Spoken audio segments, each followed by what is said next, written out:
Hello बच्चों, atomic radius के बारे में आज बात करने वाले हैं।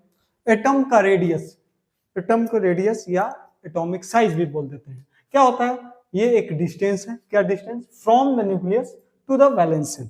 न्यूक्लियस से एटम के न्यूक्लियस से उसके वैलेंस सेल के डिस्टेंस को हम लोग क्या बोलते हैं? एटॉमिक रेडियस बोलते हैं या एटॉमिक साइज बोल दिया जाए। ठीक है ना। जैसे ये आपका एटम है और एटम के न्यूक्लियस से वैलेंस बाहरी इलेक्ट्रॉन के बीच के डिस्टेंस को हम लोग क्या बोल देते हैं? एटॉमिक साइज बोलते हैं। इसको एक्सप्रेस करते हैं, जैसे डिस्टेंस का यूनिट है तो मीटर, लेकिन एटम तो बहुत छोटा है तो इसीलिए इसको पिकोमीटर में, नैनोमीटर में, एंगस्ट्रम में कर देते हैं। 1 पिकोमीटर आप जानते भी होंगे 10⁻⁻12 मीटर होता है।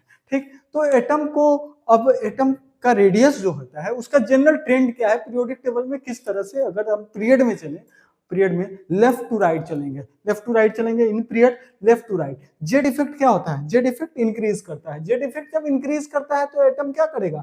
वो क्या करेगा? न्यूक्लियस अपने तरफ खींचेगा, और जब खींचेगा तो इलेक्ट्रॉन का क्या होगा? एटम क्या होगा?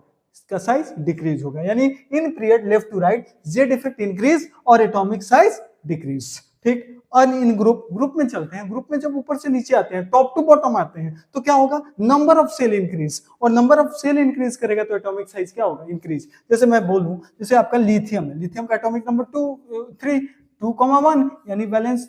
अगर मैं कहूं सेल कितना हो गया? 2। इसी तरह से उसी के जस्ट नीचे है सोडियम, 11 होता है एटॉमिक नंबर 281, यानी नंबर ऑफ सेल्स इंक्रीज करेगा। ठीक है ना। जब नंबर ऑफ सेल इंक्रीज करते जाएगा तो जो ऑब्वियस उसका एटॉमिक साइज बढ़ेगा। और ग्रुप में हम लोग ये भी जानते हैं कि जेड इफेक्ट कांस्टेंट रहता है और नंबर ऑफ सेल इंक्रीज कर रहा है, दैट्स व्हाई क्या होगा?